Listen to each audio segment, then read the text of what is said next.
A woman's right to choose is a lie when the only choice she is given is abortion. My name is Nancy Tanner. When I found out I was pregnant, everyone and everything around me pointed to abortion as my only choice, what was supposed to be a quick and easy fix to my problem.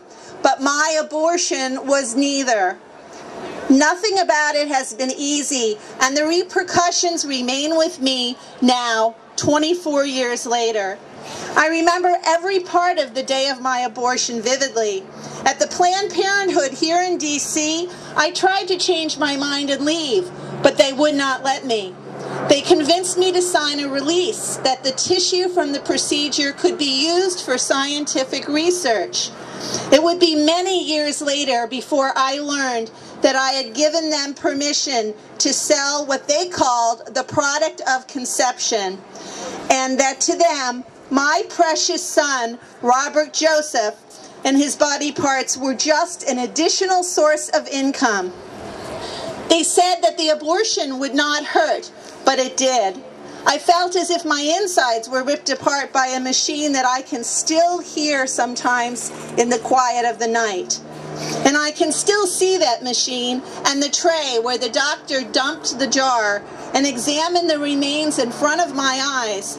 And he yelled at me that the baby parts were too small and he couldn't find them. He was upset that I was only 6 weeks pregnant, and I learned again later that they get more money for tissue over 8 weeks. Every part of me was traumatized that day, and I wanted to die, for this quick and easy fix was neither. I regretted my choice. I longed for my baby. I became self-loathing, fearful, subject to panic attacks, and I tried to numb the pain, loss, and disappointment in myself. I became overprotective and afraid, waiting for a next catastrophe to happen. I worried about everyone and trusted no one, including myself. I began filling my time with frenetic activity and all of my spaces with things, trying to fill a hole that the abortion left in me. When I spoke of my abortion, I was told to keep it to myself and get on with life.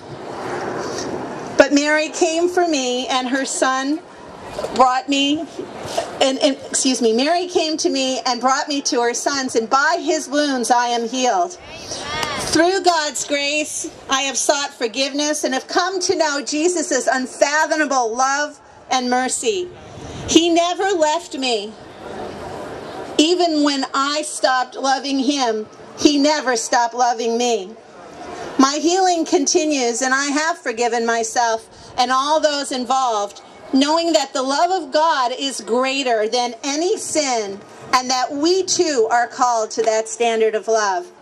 To purport that abortion is good for women is a lie. The truth is there's an epidemic of wounded, hurting women and men out there, just like us gathered here today, that know from personal experience